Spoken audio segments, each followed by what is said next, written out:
Editor-in-Chief of Career Education Review. First, I would like to thank everyone for joining us today for this important topic. I don't want to take too much time in the beginning because we have a lot of great information to cover today, but I would like to start by telling you a little bit about Career Education Review. We have an 88-year history of providing information to the career education sector. We publish twice a month, and we strive to be the source of news, best practices, ideas, and commentary for the sector.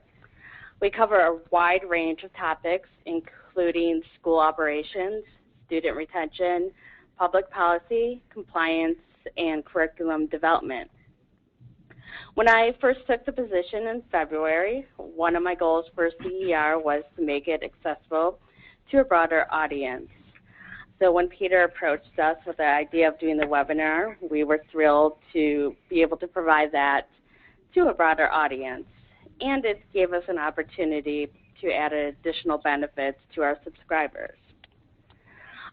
For anyone who is interested in subscribing to our magazine, please feel free to contact me, and I'll provide you with some additional information.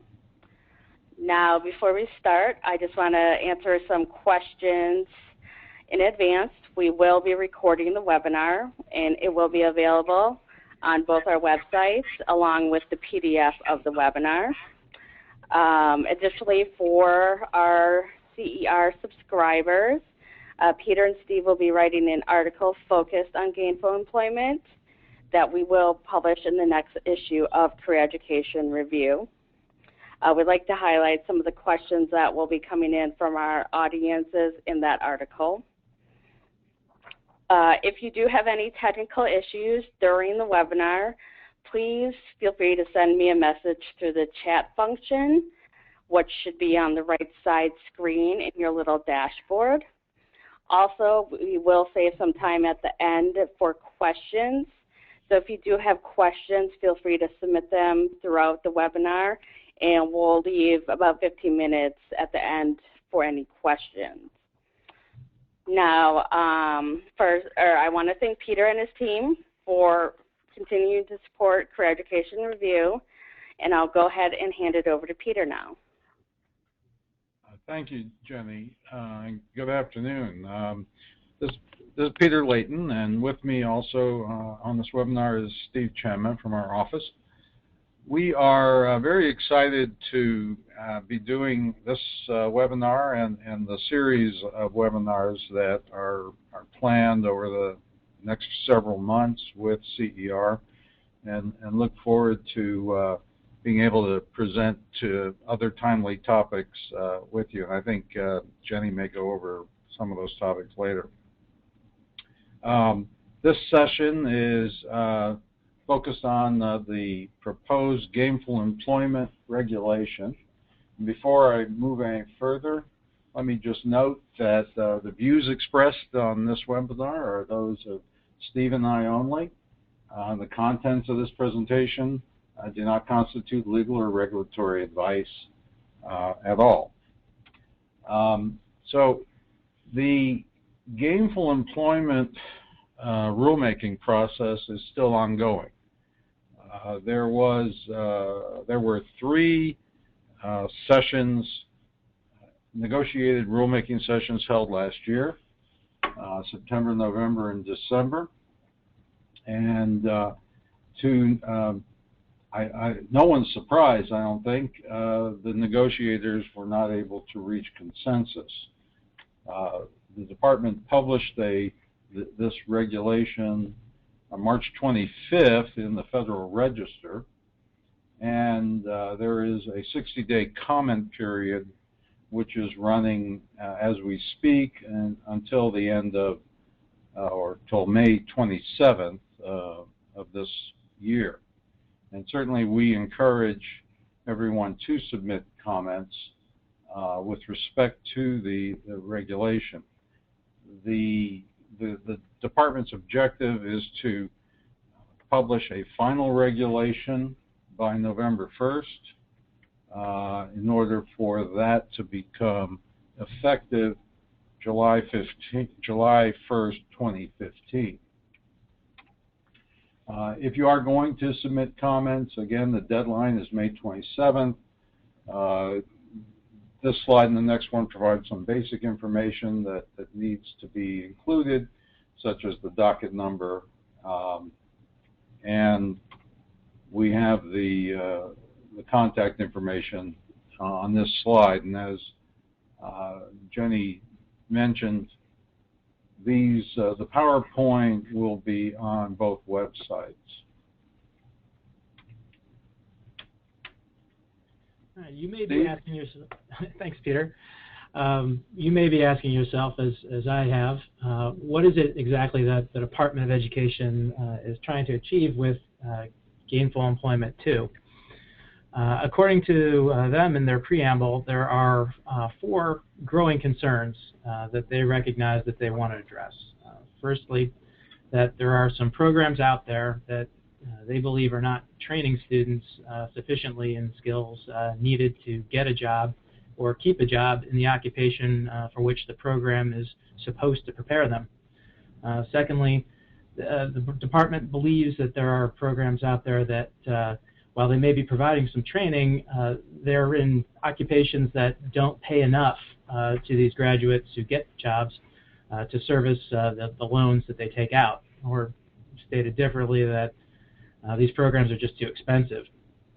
Thirdly, there's this issue of what the department describes as churn, which is programs that are enrolling students without really thinking about how many of them are going to be able to complete or likely to complete, but just to try to maintain a certain student population or an enrollment level. Finally, the department mentions that they believe that there are institutions out there that are participating in aggressive and deceptive marketing practices, and for that they cite this proliferation of lawsuits being brought by state attorney generals and by private relators in key TAM FCA suits. So the next question you may be asking yourself is, how can they do this? Well, according to the department, sections 102, 101, and 102 of the Higher Ed Act contain within them a definition for eligible institutions. And the language there provides that an eligible institution is one that has an eligible program of training that prepares students for gainful employment in a recognized occupation. An eligible institution for Title IV means all institutions that are able to get a program participation agreement, and for those that meet this definition, the programs that are offered at for-profit institutions all have to have that magic language, gainful employment, to be considered eligible programs or to be considered an eligible institution. So it's 101 and 102 that relate to institutional eligibility, and then again Section 481B, which defines what an eligible program is, and again contains that magic language.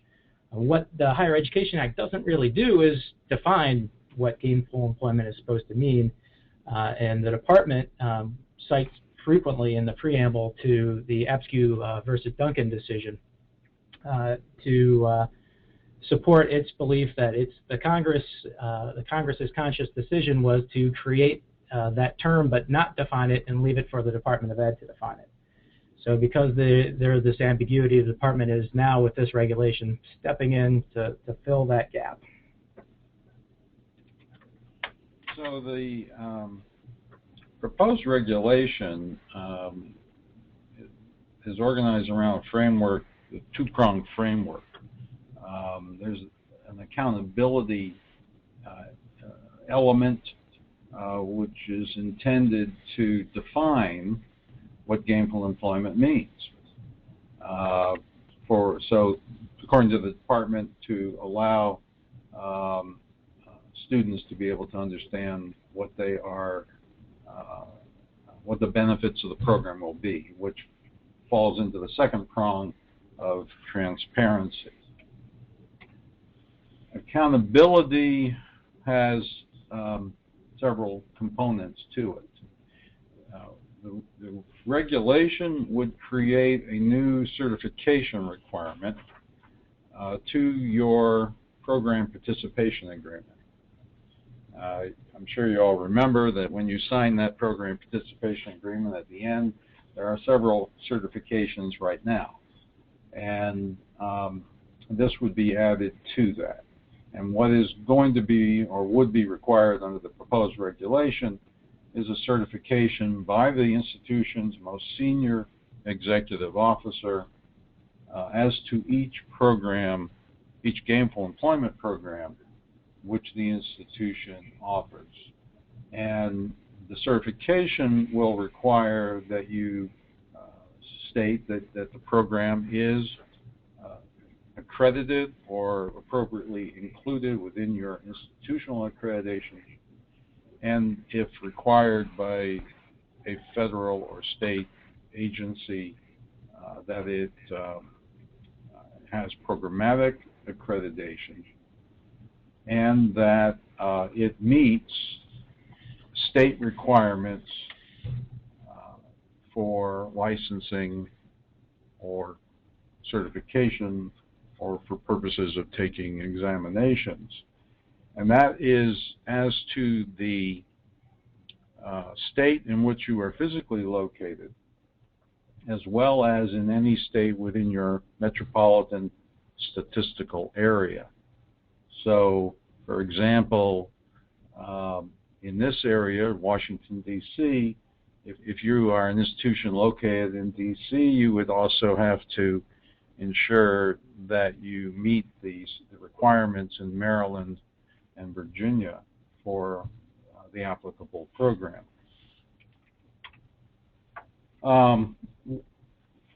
Assuming the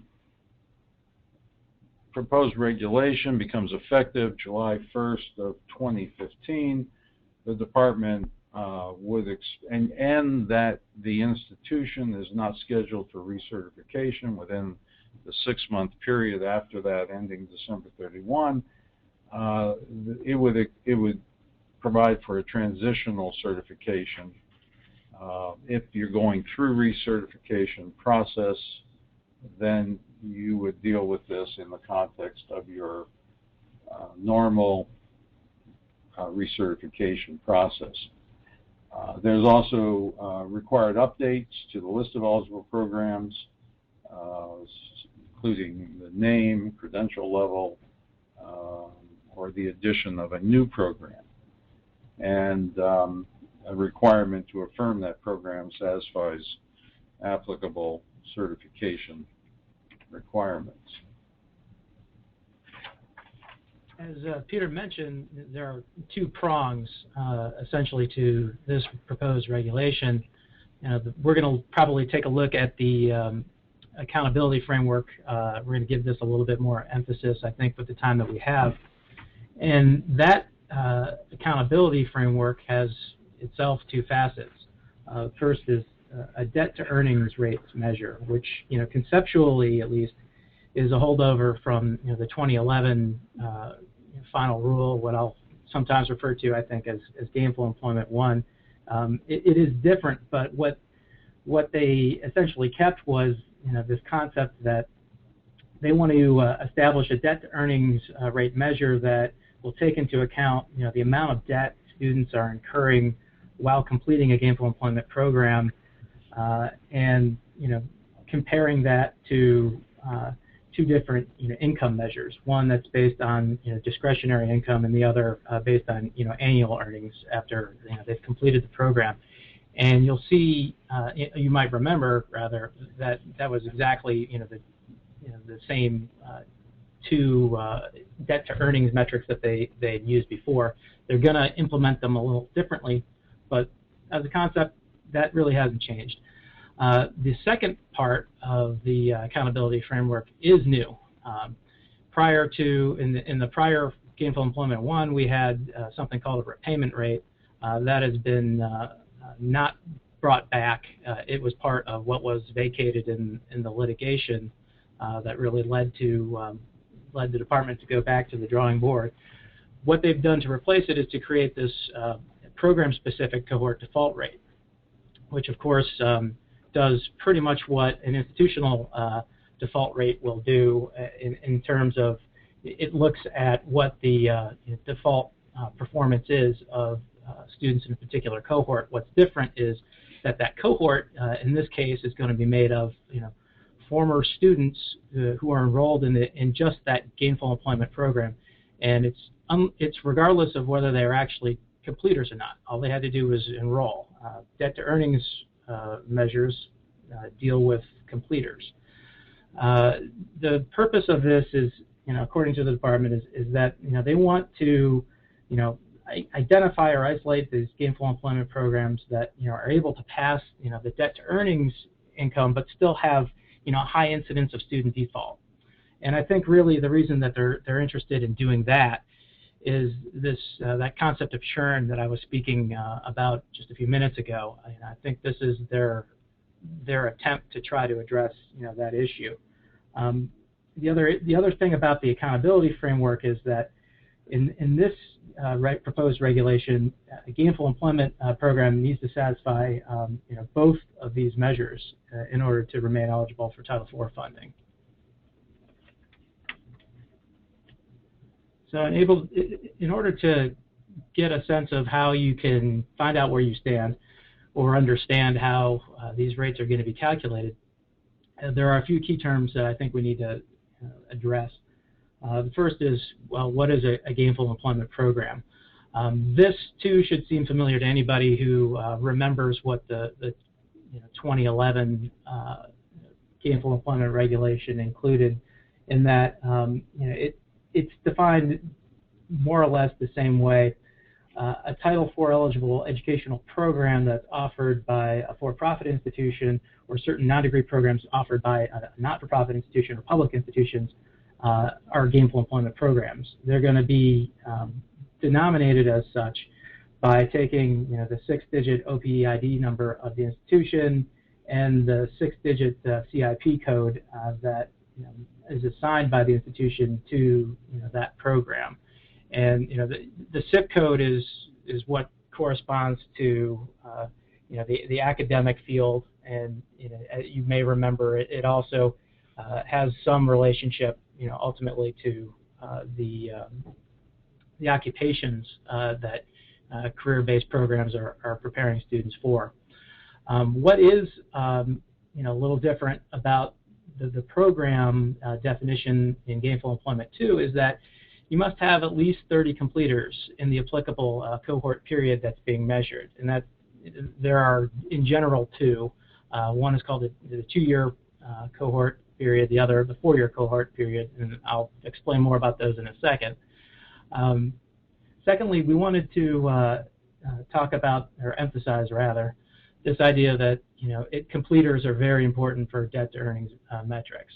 A completer is the total number of students who have completed a gainful employment program during the applicable cohort period, and that is going to be calculated for you by the Department of Education, but based on information that you'll be reporting to it. But there are exclusions. There are reasons why certain students who may have actually completed during that appropriate period of time, during that cohort period, won't be included. We'll talk about what those are, but the sense is that your idea of getting to 30 completers to evaluate the debt to earnings rates for a program is going to be net of any of those students who would be excluded. So what are these cohort periods? The 2-year cohort period is going to be the period that covers 2 consecutive award years that are the 3rd and the 4th years prior to the award year for which the debt to earnings rates are calculated. And this reflects a pretty big departure from the prior regulation.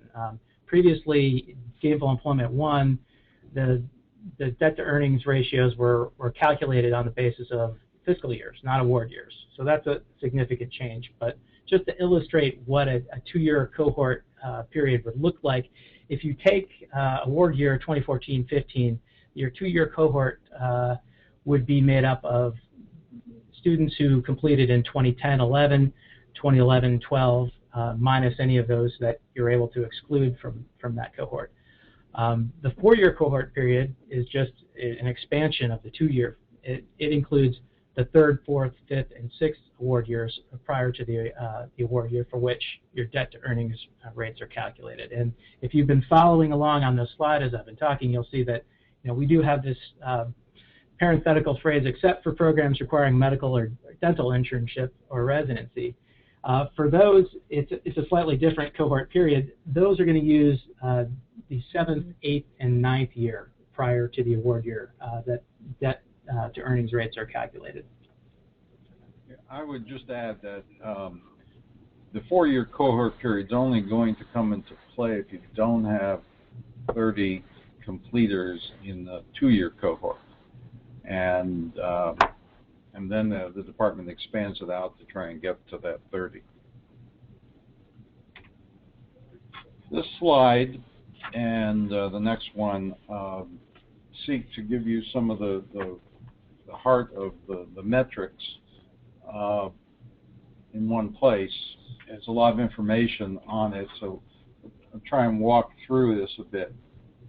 As Steve mentioned, you have these 2 sets of metrics, debt to earning and program cohort default rate.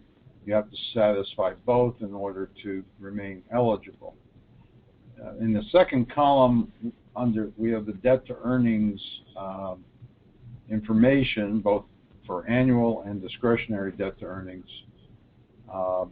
And as noted already, you have to have a minimum size of 30 students in that cohort period. If you don't achieve 30, by the way, in the 2-year and 4-year combinations, then that year is basically considered a pass for that purpose. It's not counted in all respects, but you're okay for that year as to debt to earnings measures. In order to pass the debt to earnings metrics, the annual earnings rate has to be 8% or less, which is basically the percentage of annual income which a student is using to service the debt. The alternative is 20% or less of discretionary earnings to service debt.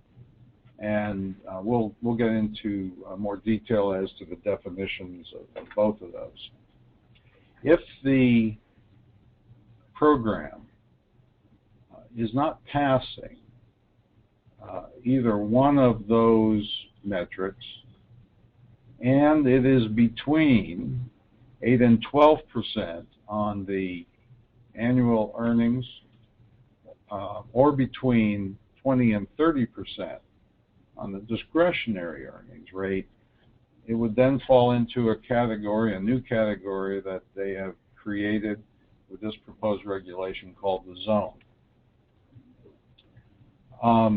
If the rate is above 12% on annual earnings and above 30% on discretionary earnings, that's a failing rate. On the program cohort default rate side, the methodology to be used and the determinations are mirrors of images of the institutional cohort default rate. A passing rate is below 30% for the most recent fiscal year, and you will know this. We have, as Steve mentioned also, the debt to earnings metric is based on award year. The program cohort default rate is going to come from and be based on the federal fiscal year, which was October through September. And obviously those come out at different points in time. A failing program cohort default rate is 30% or higher for the most recent. And to be clear, in this proposed regulation, the words failing do not mean failed, because there are further steps along the way, as we'll see.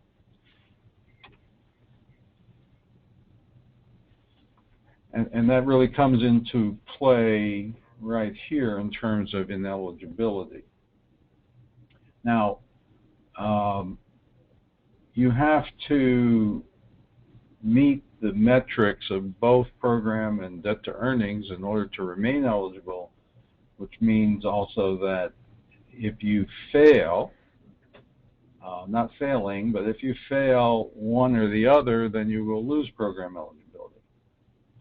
On the debt to earning column, the program becomes ineligible for 3 calendar years if it fails a debt to earning rate in any 2 out of 3 consecutive years, which is a change from the 2011 regulation,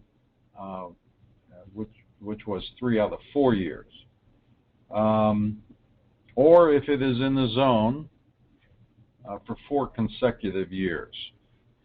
So, basically you do have to pass. If you're in the zone between 8 and 12% on annual earnings or 20 and 30% on discretionary earnings, you've got to pass in at least one of the 4 years. Now, you also lose eligibility, program eligibility, if a program is failing or is in the zone and you decide to discontinue that program. So that would then trigger the same consequence of losing program eligibility for 3 years as to that program or a program which is substantially similar to the voluntarily discontinued program. And on the program cohort default rate side, again, you lose eligibility for the program for 3 calendar years if the program cohort default rate is 30% or higher for 3 consecutive years, or if you have voluntarily discontinued a program which is failing. So, for example, on the program cohort default rate side, if you had 2 years which are above 30%, it's a failing program. 1 year is actually above failing, but it's clearly failing if you're at 2, and you could, in fact, become ineligible after 1 more year. And then you'll see in the last cell there under program, that will trigger warnings that we'll discuss further, which have to be provided to currently enrolled and prospective students. On the debt to earning metrics side, again, if the program could become ineligible at the end of the next award year, so you have basically 2 years, 1 year, which has failed, and you're a failing program, and there's only going to be possibly 1 more year, and you could lose eligibility, the warning requirements will be triggered.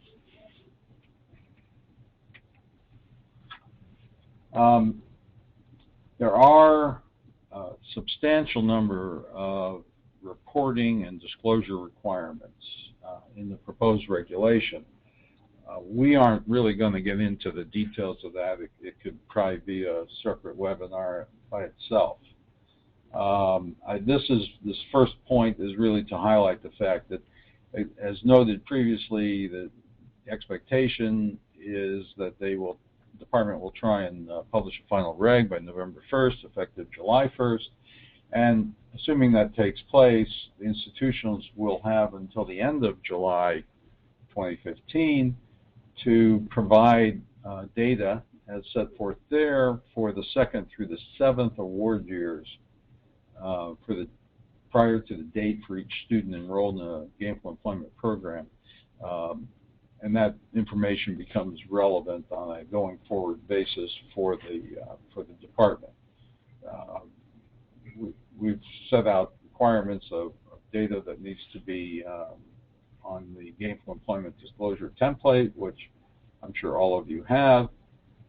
And we will be getting into more detail with respect to the ability of an institution to challenge the accuracy of the Secretary's calculations and the data, except, as we'll note again later, as to earnings data, because the earnings data will be coming to the department from the Social Security Administration.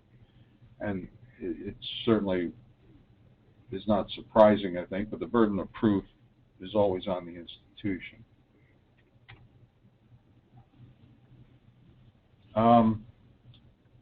As mentioned earlier, I think we've covered the first point as well as the second point here, that if you have fewer than 30 student completers in this 2-year cohort period, the department expands out to a 4-year cohort period, adding 2 more award years.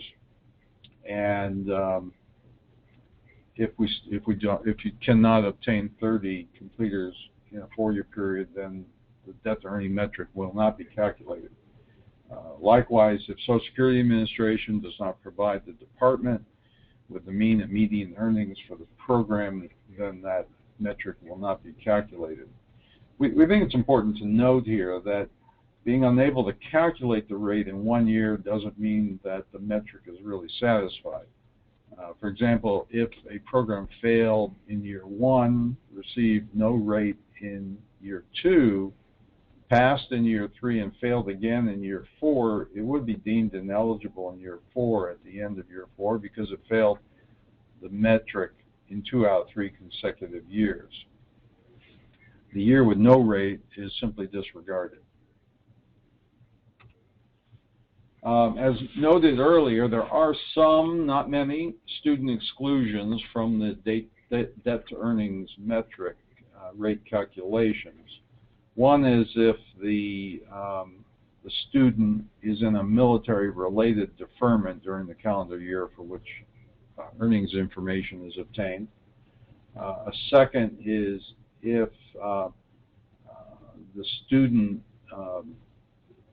is eligible or has been approved for a discharge on the basis of total and permanent disability.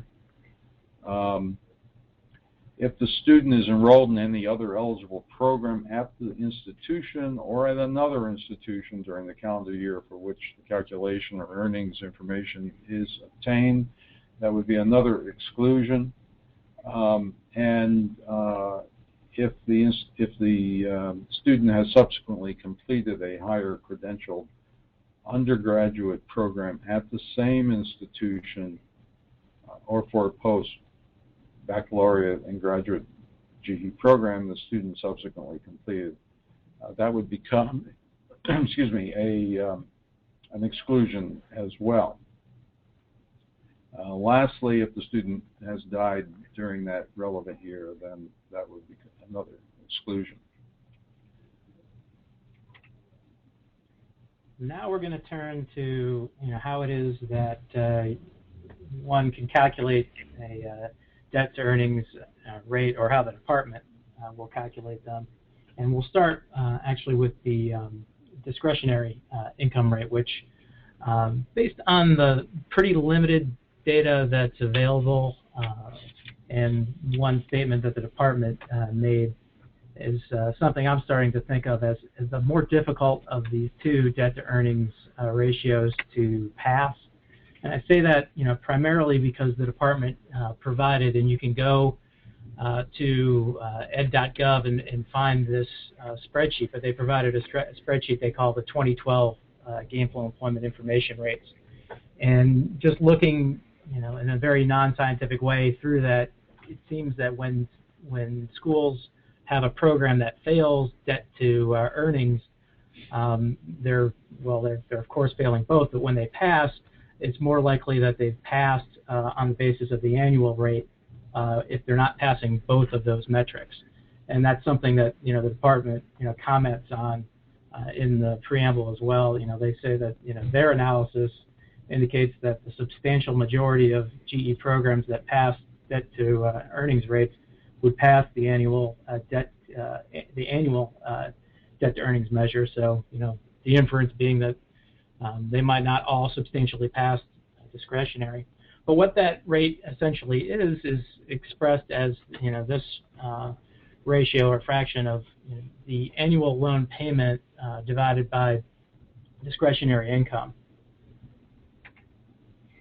So in order to build that fraction in the numerator, what you would do is to first determine the median loan debt of your students who have completed the program during the applicable cohort period based on the lesser of either the loan debt that they've incurred, or alternatively you could use the total amount of tuition and fees that the institution assesses each student for enrollment in the program, as well as the amount for books, equipment, supplies. Then you would take that loan debt, whichever one is lesser, and apply the proper amortization period for, and that will depend on what kind of program it is. For undergraduate, post-baccalaureate, and graduate certificate programs, you would use a 10-year period. For bachelor's and master's degree programs, it's a 15-year period. And for doctoral and first professional degree programs, the amortization period is 20 years. And this is a departure from Gainful Employment I final rule, which basically treated every program the same and applied a 10-year rule. So in some ways, this could be a more friendly improvement. Another difference is the way that the interest rate that you would then apply to that amortization table. In the former rule, they just wanted you to take whatever the current direct loan interest rate was, which for those years that it was actually supposed to be in effect was about 6.8%. This is very different from that. This methodology requires you to actually average the annual interest rate on the direct unsubsidized loan for a 6-year period that runs prior to the end of the applicable cohort period. And our bullet point here at the bottom of this slide is just a reminder that there are different rates applicable to different program levels. The reason that the department decided to make you do this average is they felt that it was a way for them to approximate the interest rate the actual interest rate that a large portion of the students in the calculation were receiving, and they also thought it would mitigate any year-to-year fluctuations in the interest rate. I mean, it just so happens that we've had a pretty major one based on really what Congress has done with these rates. And for information, the department calculated for these 2012 informational rates that I mentioned a 6-year interest rate period interest rate that was 5.42%. So for that informational rate, they wound up with applying a lower interest rate than what they would have applied under the old rule for the same period. If I could interject two comments. One, the department will actually do the calculation of what the median loan debt is. The school's going to be providing this information. And secondly, in terms of number one on the top of the slide and the cap based on total amount of tuition and fees, that is as to loan funds only. So if the student has received a grant, Pell Grant, that's not taken into account in essentially subtracted out for purposes of looking at the total amount of tuition and fees and the school's cap in that regard.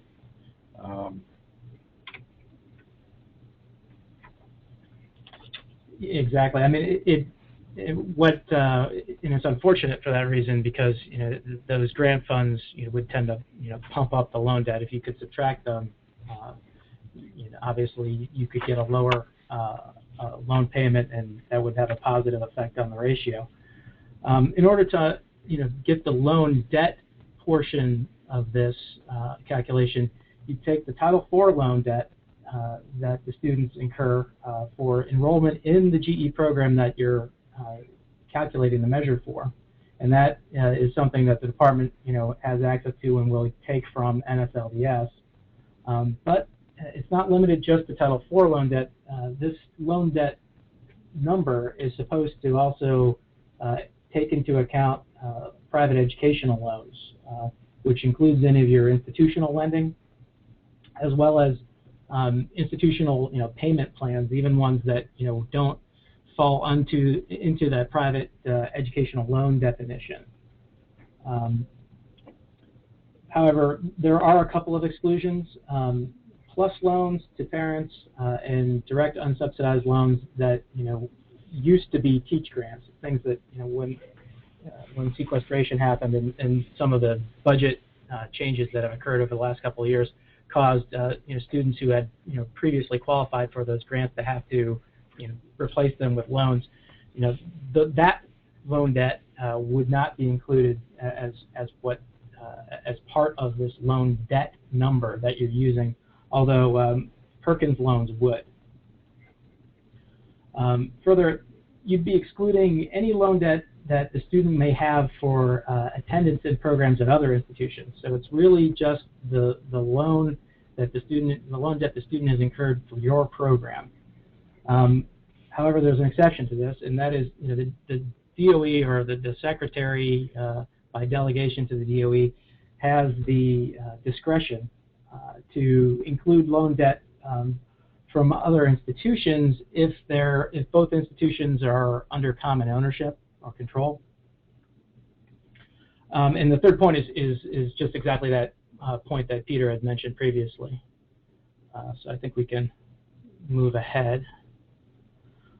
Finally, there's an attribution rule that's important for this regulation, which is that when calculating loan debt for debt to earnings ratios, the secretary would attribute all of the loan debt incurred by a student to the highest credentialed undergraduate or graduate program completed by that student at the institution as of the most recently completed award year prior to the calculation of the debt to earnings rate.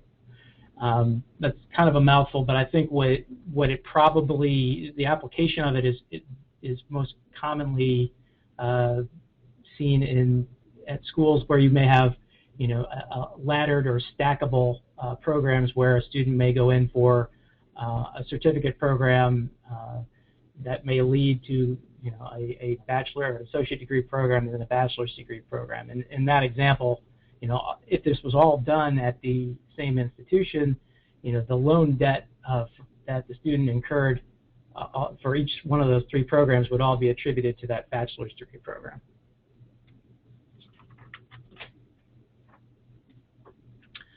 So to get to the denominator, the definition of discretionary income is the higher of the mean or the median income level that the department would get from the Social Security Administration, minus 150% of the DHS poverty guideline that would apply for a single person residing in the 48 contiguous United States. There's actually different poverty guidelines depending on whether you're in the continental U.S., Alaska, or Hawaii. But everybody gets treated the same regardless of their actual circumstances. So you would take the poverty guideline for a single person, which for 2014 is $11,670. Multiply that times 1.5, and you get 17,505. That's what you would subtract from that mean or median Social Security earnings number. So that is detail with regard to the discretionary earnings and rate, and as to the annual earnings, this one is I think fairly straightforward. The annual loan payment divided by the annual earnings. And annual earnings in the denominator is the higher of the mean or median of the most currently available annual earnings of the students who completed the Gainful Employment program during the applicable cohort year.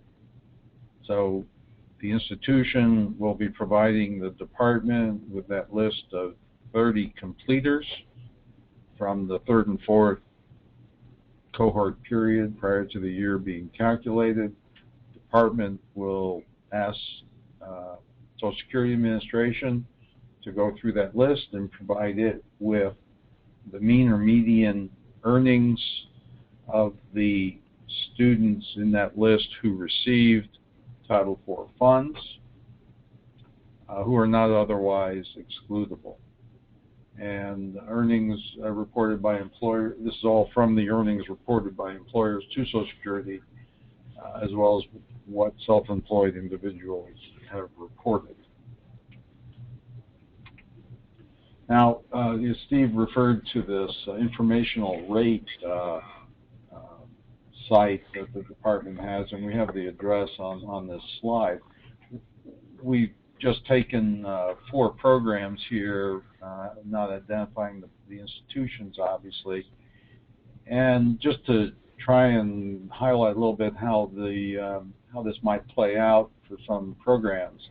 And you'll see with the first program there, the Associate Degree in Medical Assisting, that it fails because it has an annual rate which exceeds 12% at 14.55 and a discretionary rate which exceeds 30% at 104.39%.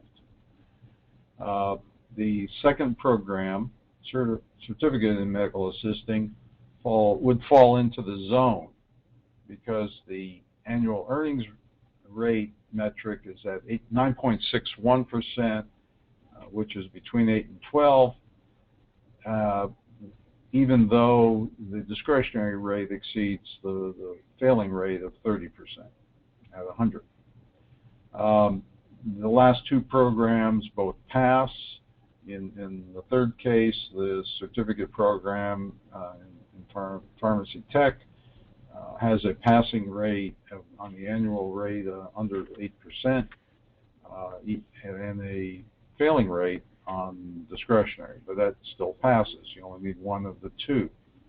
The associate degree in registered nurse, again, in that case, both the annual rate and the discretionary rates are below the thresholds of 8 and 12% respectively. So you could go to that site and look up your own institution and see what they have put together for 2012. On that list, the information for both the median loan debt information they're using and the earnings information are as to, I believe, the same year of 2012, same current year. All programs don't necessarily appear to be on the list. I mean, we've looked and seen some schools where all the programs we know of are not there, and you'll see also that there are some programs where the department doesn't have the information to do the calculation. Another feature of this proposed regulation is that it does have a transitional period for these debt to earnings metrics. Now, the reason for that is that the department wanted to give institutions an opportunity to meet the requirements of the rule by lowering student debt. In other words, by lowering tuition to reduce student debt levels.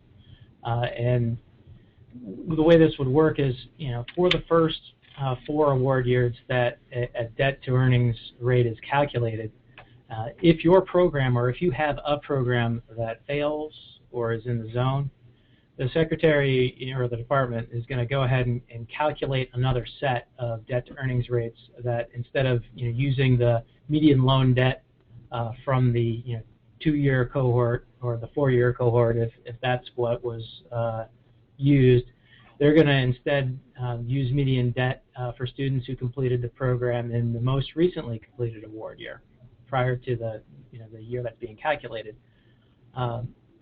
So why would this help you? It would be because if you had lowered tuition in the year or two prior, up to 3 years, if we're talking about the fourth year that's in effect for this transitional period, those students, you're capturing students who would have had the benefit of that tuition decrease and therefore presumably could have a lower debt number. And I think if you see if we go to the next slide, the purpose of the transitional rate is really only to help you. It'll only be used if you can actually realize a lower debt level and therefore the possibility of a passing debt to earnings ratio. But after the 4-year transition period is over, it's going to be back to either just exclusively using the 2-year cohort period or the 4-year if you have less than 30 completers in your 2-year cohort period. So coming back to the issue of warnings, if the institution, if the program rather, is failing, within 30 days of receiving a notice from the department that the program could become ineligible after the next year, based on either debt to earnings or program cohort default rate, the institution is going to be required to provide a written warning directly to each student enrolled in the program and include the warning on the school's GE disclosure template. The exact language of that warning is set out on this slide. I think I'm not going to read it, but it is quite onerous in intent here, I think, and certainly will have the effect of discouraging a lot of students, I think, from continuing in the program or enrolling in the program. The warning has to be delivered directly to enrolled students by hand or as part of a group presentation, or it can be emailed to the student's primary email address in the student's first language. There is to the extent you can translate the warning and provide that, it is also something which is required. With respect to prospective students, the warning has to be provided when the institution first contacts the student or when the student first contacts the institution. There's a provision for a 3-day cooling off period after the warning is provided, and in fact the warning has to be given again if the student comes back after 30 days to talk about enrolling. Obviously need to maintain records to verify that this has been, warning has been provided. You'll need to obtain the student's signature, and though this is not required to be provided to students ineligible, such as foreign students. There are further requirements related to options that the institution is supposed to address with respect to the students and what the student choices the students may have if the program loses eligibility, such as whether there's another program the student can enroll in at the school, how that's going to be treated, whether tuition fees and other charges are going to be refunded, or other options the institution may determine are reasonable. With respect to reestablishing program eligibility, if the program was determined to be ineligible or if it was voluntarily discontinued by the institution, as noted earlier, the program cannot seek to be reestablished, or the institution can't seek to have the program reestablish eligibility for 3 calendar years from the date of the notice, which comes from the department, or the date that the school provides notice to the secretary that it is discontinuing the program. Now, you do have a bundle of appeal rights when it comes to the debt to earnings rates, and I think, and we want to just tell you a few things about this. We know that you're going to have some questions, and we want to try to conserve time for that. But you'll have the opportunity to challenge the accuracy of the students that are on the completers list that the department prepares for you. That's the basis of who's in that cohort. You'll also have the ability to challenge the department's calculation of the loan debt and the draft debt to earnings ratios before they become final. In this way, it's similar to the cohort default rate appeal process you might be familiar with. Additionally, I think we mentioned earlier on another slide that you don't have the ability to challenge what the Social Security Administration says your student's mean or median earnings are, but the proposed regulation would provide 2 alternative ways to challenge what their earnings data is.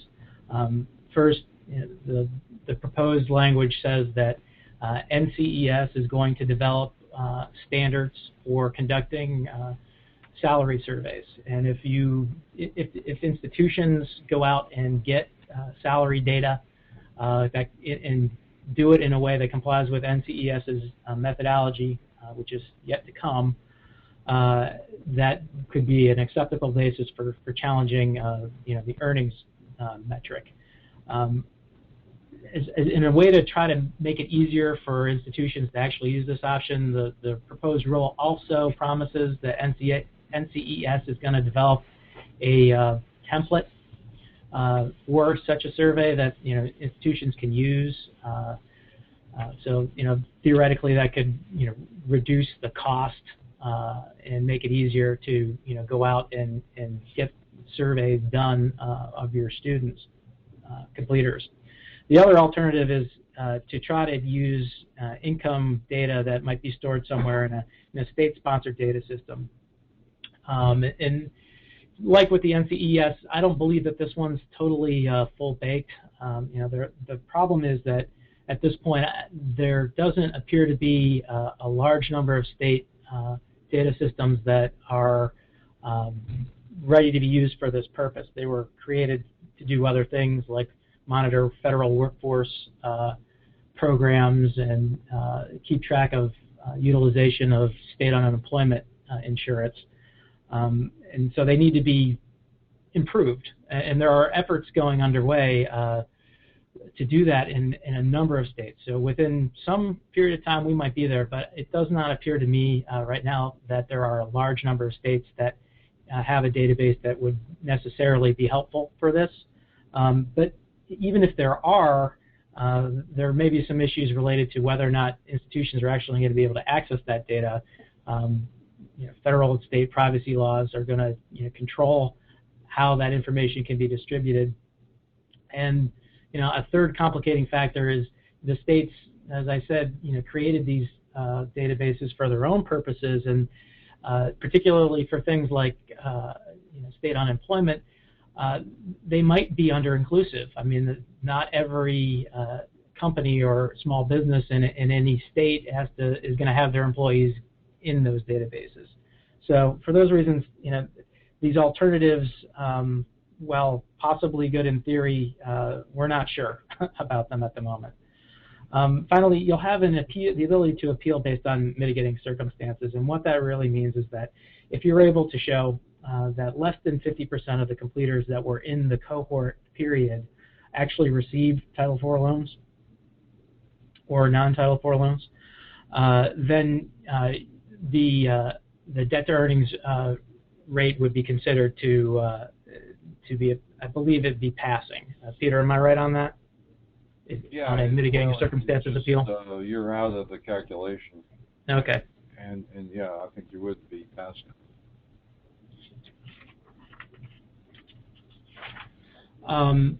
Similarly, there is this program level CDR metric. As we've mentioned before, this is completely independent from debt to earnings, which means you have to pass them both.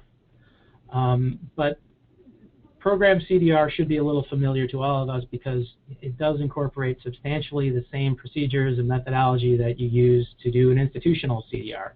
And all of the challenges and data appeals and incorrect data appeals, that entire bag of tricks that you have to appeal an institutional CDR is going to be available to you when challenging your programmatic CDR, with one caveat, which is that some of these appeals that in the institutional CDR context are only available when you are facing a loss of eligibility. Similarly, they would only really, those appeal rights would only really ripen for you at the point in which you're facing that third programmatic CDR of 30%. The other point I think we really wanted to emphasize was that the programmatic CDR does not share one feature of institutional CDRs, and that is, there is no immediate loss of eligibility for a one-year rate exceeding 40%.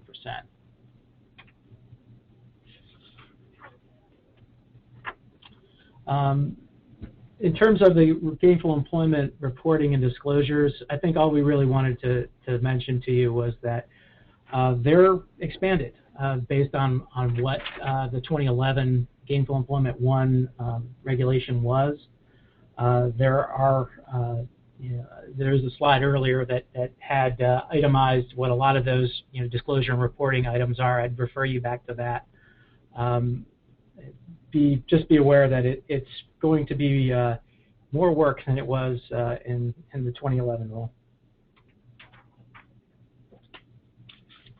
Finally, in addition to challenging these rates, you'll have the ability to bring challenges to some of the underlying components that go into formulating those rates, but also things that would go into your disclosures. And namely, you'll have the ability to challenge the accuracy of the secretary or the department's completion, withdrawal, and repayment rates. Or rather, you'll have the right to challenge those things, as well as debt to earnings rates, program cohort default rates, which I've talked about. But the completion, withdrawal, and repayment rates have their own challenge, which is not all that well defined in this proposed rule. What it says is that the schools will have the ability to submit evidence within a 45-day period to demonstrate that the information that the department calculated is incorrect, and that must be done in a complete, timely, and accurate format acceptable to the secretary. So I think what they've done there is just created some space for them to come up with procedures down the road. What you'll see in this list of bullets on the slide below is what each one of these items are that the department's going to calculate what they're going to base it on. But I know we want to keep this moving ahead, so I think we can go forward. So, and we are largely completed at this point. The department in its proposed regulation has asked for comments on a large number of items. These bullet points are just a few of some of the perhaps more significant ones that we thought were significant anyway, in terms of what that you may want to consider or think about. For example, whether schools should be able to include non-Title IV student earnings in the calculation, whether the debt to earnings rate metric should include outcomes of students who did not complete, whether the passing rate should be based on the same metrics as in 2011, whether there should be enrollment limits placed on programs that could become ineligible. That was one of the items discussed. in negotiated rulemaking, and there were those who were in favor of that, as well as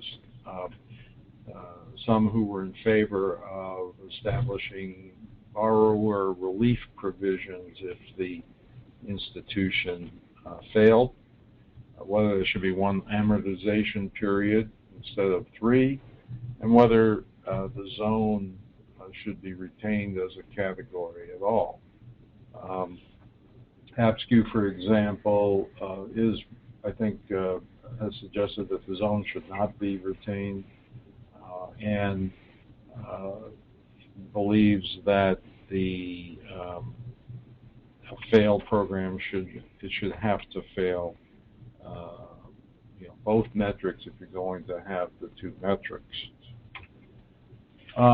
We did receive a few questions before today. I don't know, Jenny, do you want us to go through this, or do you have other questions there? I do have a few other questions. So if anyone submitted questions before the webinar, we have answered them on this slide. Right now, we'll go ahead and go in and answer some of the questions that we received during the webinar. So our first question is there a California update for WASC exempt institutions having to get state approval? We know there are many current exempt institutions that are not seeking BPPE approval. No, I'm unaware of any update to the situation right now. I think there's still quite a bit of ambiguity related to the status of institutions in California which are exempt from state licensure, and there's continuing negotiated rulemaking taking place right now with respect to some elements of state authorization that may have some impact on that, but at this time I'm unaware of any additional information. Okay, great. Well, I'll go on to the next question, which you did cover, but I think it's important enough probably to go over quickly again. Do we know what cohort year the program level CDRs would take effect? Would it be the 2012 cohort year published in September 2015, since the rule is effective July 2015? Well, actually, that is not clear. I mean, my expectation is that the regulation would take effect July 1st, 2015, but it is the proposed regulation and the commentary that has gone with it has not made it clear what will be the first year calculated. There's an example given in the proposed regulation where the department does use the 2014-15 award year, but as we know, the 2014-15 award year ends June 30, 2015, before the effective date. Yeah, and the other sort of thought that I have about that too is reading the preamble and the discussion. The department, repeats in several places that they want to allow, particularly in the transitional period, institutions to improve on these rates by affecting lower tuition costs. And it seems to me that if they go with the earlier possible date, they're undermining that capability. But this would be an excellent comment to forward to the department for resolution. And when you're discussing award years, is that completers from July 1 through June 30? Yes.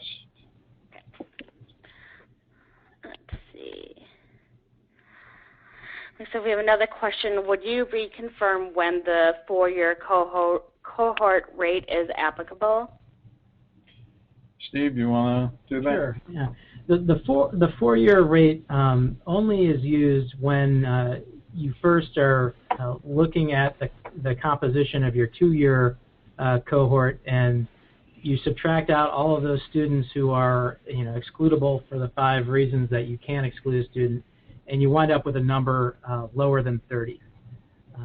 If you've got 30 or more, there's no need to expand to the 4-year, but if you have less than 30, they'll add those 2 extra years to see if you can get 30 that way. Thank you, Steve. Another question. If institutions need to submit data in 2015, when do we expect the Education Department to calculate the first rates? We don't know. They haven't addressed that point, just as they haven't addressed the actual, what's the first year they're even going to use in this material. Obviously, they would have to do that as part of any as part of any final regulation, rather. The other one of the complicating factors as well is that the data is from different periods of time, and it won't become available and released to the school at the same time. So you've got data on the debt to earnings metrics based on award years. You got the students who completed in the 3rd and 4th year prior to the year being calculated, and that has to go to Social Security, and they respond with the most recent earning information. And on the program cohort default rate side, it's the federal fiscal year. The institutional default rates we know are they're always about 2 years behind what period we're really talking about, or 3, and they come out at different times as well. So right now, that'd be pure speculation, I think, for us to try and answer that. Okay. We'll go on to the next question then. Seems to one of our audience members was a little confused by the SSA. Can you tell us, will it not be the source for median or mean earnings, or is it the source? Oh, it is the source. Okay. The Social Security Administration is would provide the mean and median earnings for that group, that cohort group. They're not going to, as I understand it, provide the department with the individual earning information. Okay, that helps. So we're getting quite a few questions in. So maybe a bit off topic, but in regards to the GE disclosure template, we are now required to use the definition of normal time to completion seems vague for clock hour programs. How should we be determining whether or not a student completed on time? Is this the amount of time it would take to complete the program if the student attended 100%? Or can we determine that someone completing within the normal time, if they complete in the time it takes based on what the average student attendance rate is? Steve, you want to try and answer that? Sure. I think the department's guidance on this is that normal time is supposed to mean that period that you publish for the catalog in your school's catalog as the the amount of time that the program should take. It's maybe easier conceptually to think about that, I guess, in the term-based environment, because where you may have semesters or quarters, and 2 semesters is a year, 4 quarters is a year. But I think the guidance still would apply in the clock hour environment. It may be that one way to look at it is to think about what is how many weeks of instruction you have in that program, and determine it that way. Okay. The next question, could you explain a little bit more about the fourth exclusion on slide 17, which talks about if a student completes a certificate program, then an associate program, and then a bachelor program?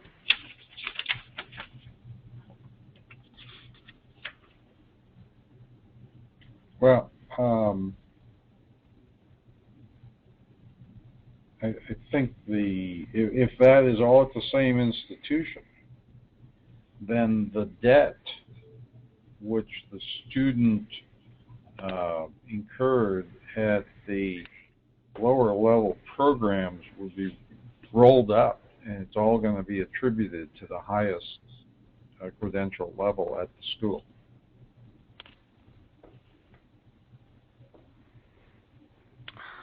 Okay.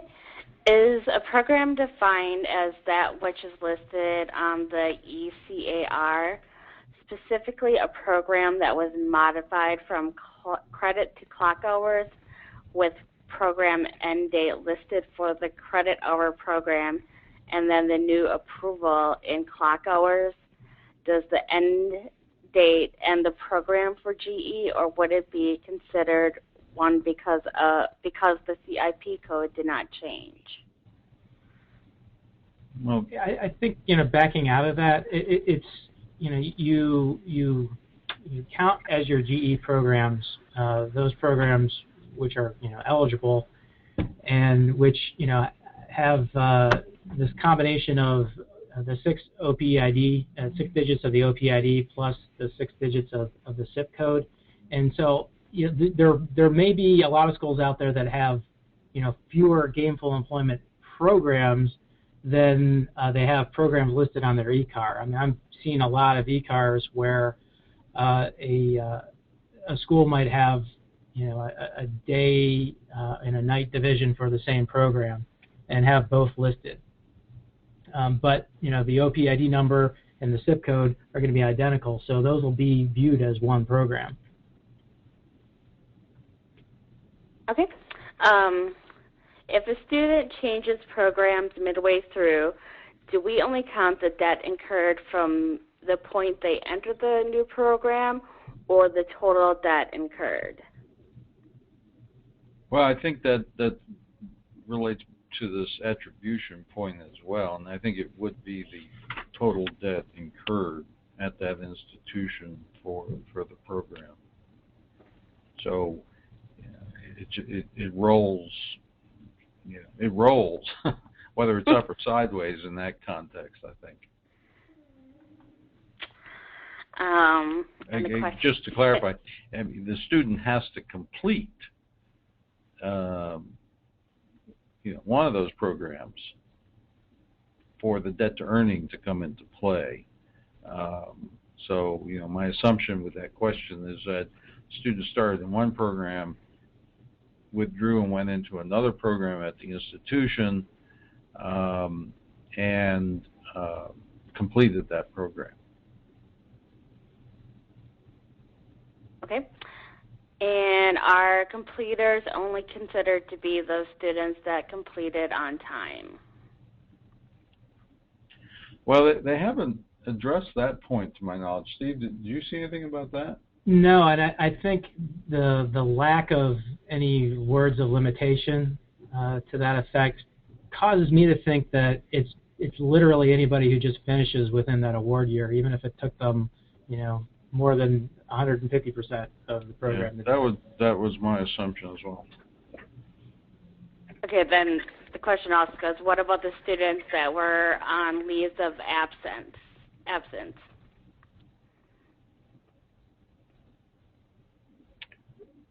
Well, I think recalling, something Peter just mentioned, has that you're going to include these students in the cohort based on, when they complete the program, and then, calculate the loan debt amount that that is being accumulated for that cohort based on, what it is that, the total median debt number is.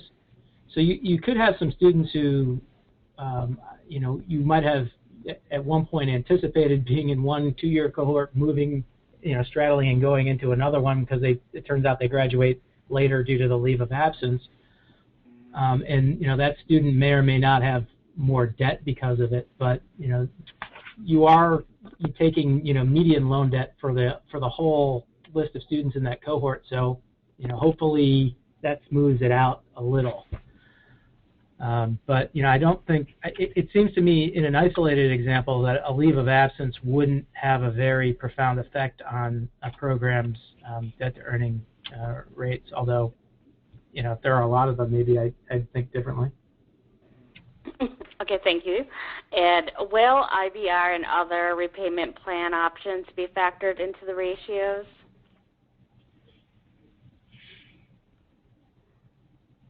No, I don't think.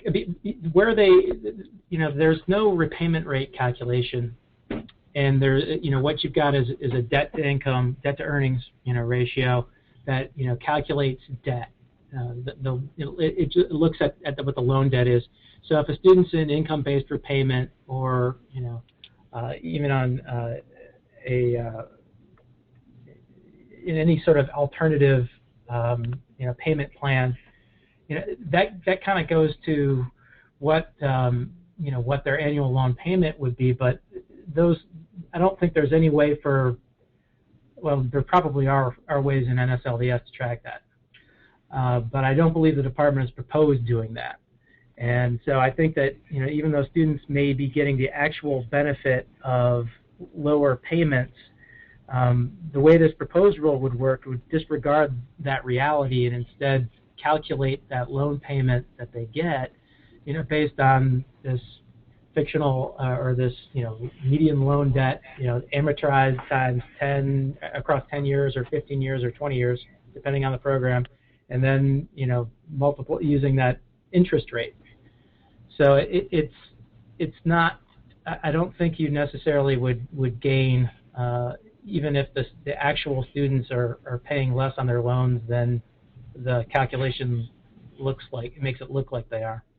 Right. You have to remember that repayment rates were part of a metric in the 2011 regulation, and it actually was held by the U.S. District Court to have been arbitrary in its construction as to the repayment rate threshold metric, and that led to the entire regulation, except for disclosures, being stricken because everything was so interrelated. So the department in this proposed regulation has stayed away or steered away from repayment rate as a metric at all entirely, and in fact has come up with the program cohort default rate as the substitute.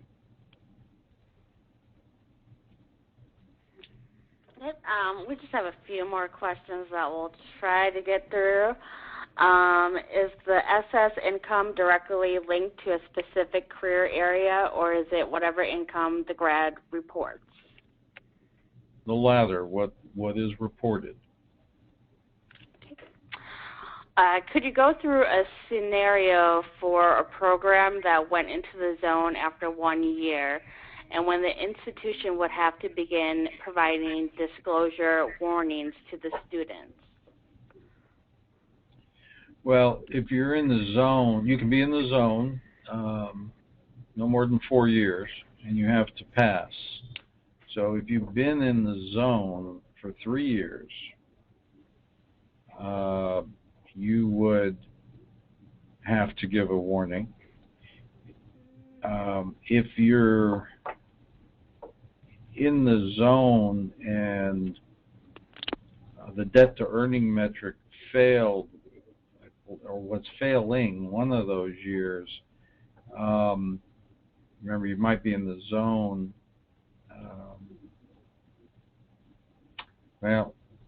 The first example is clear. After that, it is not entirely clear. You got a lot of different scenarios in terms of rates in subsequent years and how that may play out. Remember, you can be in the zone and you can still become an ineligible program if you get 2 out of 3 years, 2 consecutive years where you fail. But it I think will mean that the warning element is probably deferred if you're in the zone, at least initially. I don't know, Steve, do you have any further thoughts on that? Yeah, I mean, like you, I can see it for sure if you've got 3 consecutive years in the zone, because the fourth one, or after the fourth one, you if you don't pass, you lose eligibility. Certainly, if we add the fact that the program failed the 2 prior years, is in the zone the next year, they're on the cusp of ineligibility because they could fail in the following year, which would be 2 out of 3. Actually, if they failed the first 2, they would be out.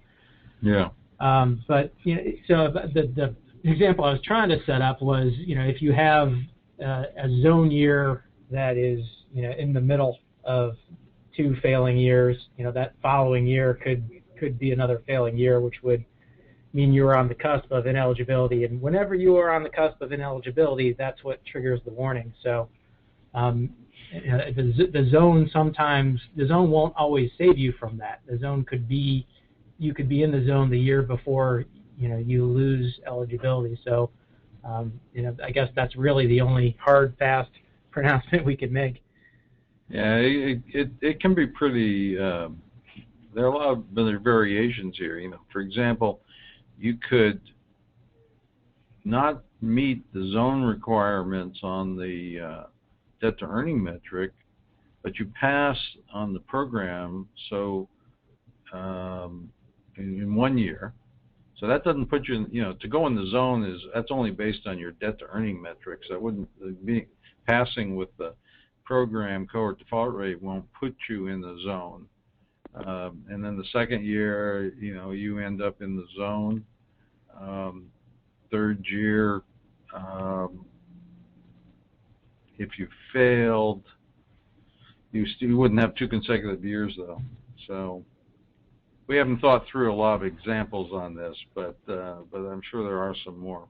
Yeah, I did want to emphasize something you just said, because I don't know if we actually said it before, and if we did, then I'm sorry for repeating ourselves, but the zone definitely only applies to debt to earnings. There's no zone concept for programmatic CDR, and anybody who's read the proposed rule, the NPRM, it's not always immediately apparent that that's how it works.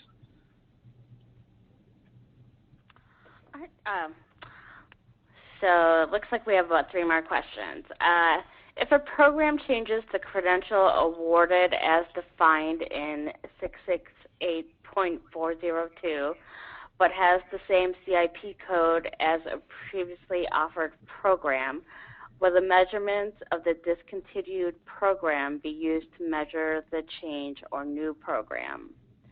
For example, you teach out a 9-month program and offer a similar program as a 12-month program or an associate's degree. Well, if the test for determining if it is substantially similar to the discontinued program or one that you this voluntary relinquishment issue. I mean, you said teach out, but I'm presuming that the program being taught out was one which was in the zone or failing, and if you wanted to substitute that, then I believe the test is to look at the first 4 digits of the SIP code.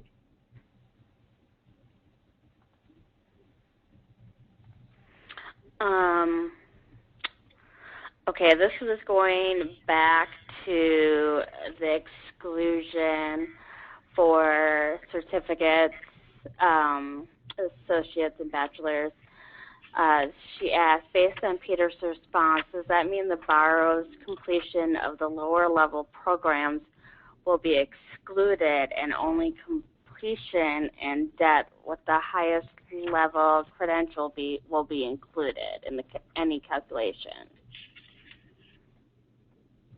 Steve, you want to try that? Yeah, I think it's actually the opposite of what the question is posing. I think the debt, we think that the debt that the student accumulates in that lower level program or the first program would be attributed to the second one. And as Peter said, when given that answer, it's important to remember that the only debt to earning rate that's going to be calculated is going to be for the gainful employment program for which that student is a completer.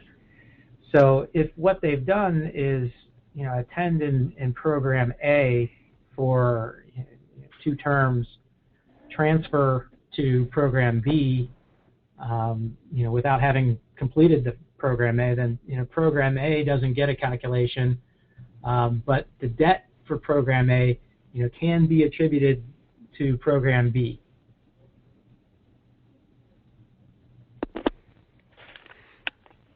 Okay. So we're getting more questions in, but I'm going to allow one more question, and then we'll try to answer any of the other questions offline. And for everyone who has been asking, we will make a copy of the presentation available. I will send a PDF of the presentation out to everyone who registered. And so for our last question, let's see. Has there been any discussion regarding other factors that affect salary rates, such as economic changes, where a student lives, or changes in demand for the position they occur? Is this something we should try to discuss with the DOE? I would recommend that. The answer is no. The metrics as set up or proposed do not take those factors into account. That is something I believe the department has asked commenters to comment on, and I would encourage the commenters to include their views on that subject in their submissions. Great. So I just want to thank everyone for taking the time today to listen to our webinar. I want to thank Steve and Peter for their time, and I hope you'll join us for our next webinar, which is on May 15th, and we'll send out extra or detailed information on that webinar. So, Peter, Steve, is there anything final that you would like to say? We appreciate the turnout and hope that this has been helpful to you. Thank you. Thank you. Thanks, everybody. Bye-bye.